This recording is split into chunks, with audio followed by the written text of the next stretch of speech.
नाही नाही बघ फरक दाखवतो नाही ना फरक. जेवढं वल्ल्यामध्ये जर वल्ल्यामध्ये जेवढं फवारलं का तेवढं चांगलं काम करतं. सकाळी सकाळी फवारलं की खूप फरक पडतो ना वल्यामध्ये.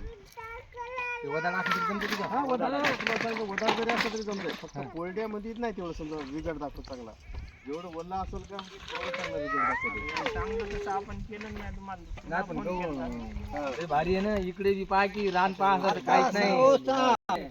दगडाचा पण फोटो काढून नाही फोटो काढून आता दगडात आता हे दगडच आहे ना आता हे.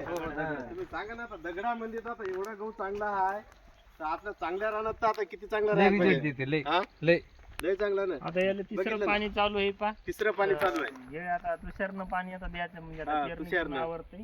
हा आता हे भोयच्या पाणी लावायची हा बोट्या पाणी.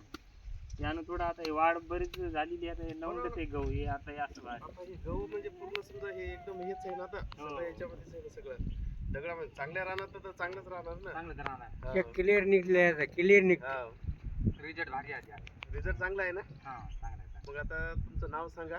माझं नाव मोतीराम खुडे, राहणार पिंपळदरी, तालुका औंढा नागनाथ, जिल्हा हिंगोली. तर आपण या शेतकऱ्यासाठी आपण मल्टीप्लेअर द्यायला दिलं होतं. आता तुमचं नाव सांगा. अंबादास विश्वनाथ दळवे, राहणार शिरामाडी, तालुका जिंतूर, जिल्हा परभणी, पोस्ट आडगाव बाजार. हो. तर आपण हे मल्टीफायर औषधी घेतले. याच्यापासून आपल्याला हे अशा प्रकारचा गहू बनलाय आपला. पुन्हा हे तुमचं सांगा बाबा आणखीन तुमचं शेतकऱ्यासाठी आणखीन काय पाहिजे तुम्हाला. शेतकऱ्यासाठी वापरायला पाहिजे की नाही वापरायला पाहिजे.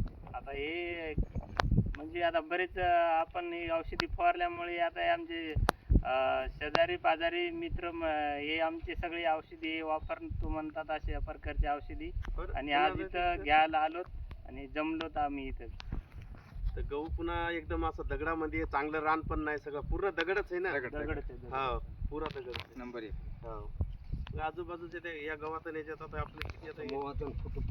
हा हे फुटू घ्या, हातामध्ये घेऊन फुटू घ्या.